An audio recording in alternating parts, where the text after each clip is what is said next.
আপনি এখানে কেন এসেছেন কেন? আমি মোদিজিকে দেখতে এসেছি এবং সাপোর্ট করতে এসেছি। কি সাপোর্ট করতে এসেছেন? আমি মোদিজিকে পছন্দ করি, কেন? উনি ভালো কাজ করবে সেই আশায় আমি ওনাকে ভারতে নিয়ে আসতে যাচ্ছি।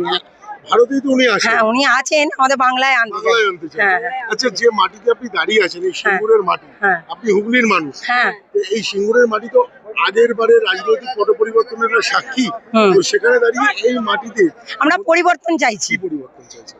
দেশের উন্নয়ন হোক, চুরি চামারি এগুলো বন্ধ হোক, এই যে মেয়েদেরকে খাটিয়ে যে মানে ব্যালেন্সারে দিচ্ছে না, সব মেয়েদের সুরক্ষা চাই। আমি একটা বন্দ্যোপাধ্যায়কে সাপোর্ট করছেন না কেন? তিনি তো আপনাদের একটা কোন মহিলাদের টাকা হ্যাঁ, দিচ্ছেন, লক্ষ্মী ভান্ডার দিচ্ছেন। উনি দিচ্ছেন, চাইনি দিচ্ছেন, আমাদের থেকে নিয়ে আমাদের দিচ্ছে, চাষির কেন দাম বাড়ায়, আমাদের নিয়ে আমাদের দিচ্ছে।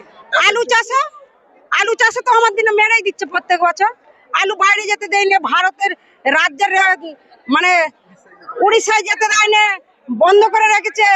তৃণমূল সরকার বলছে বিভিন্ন প্রকল্প দিচ্ছে, তার মধ্যে স্বাস্থ্যসাথী থেকে শুরু করে মহিলাদের লক্ষ্মী ভান্ডার, এমনকি মানুষ মারা গেলে কন্যাশ্রীও দিচ্ছে, সব দিচ্ছে।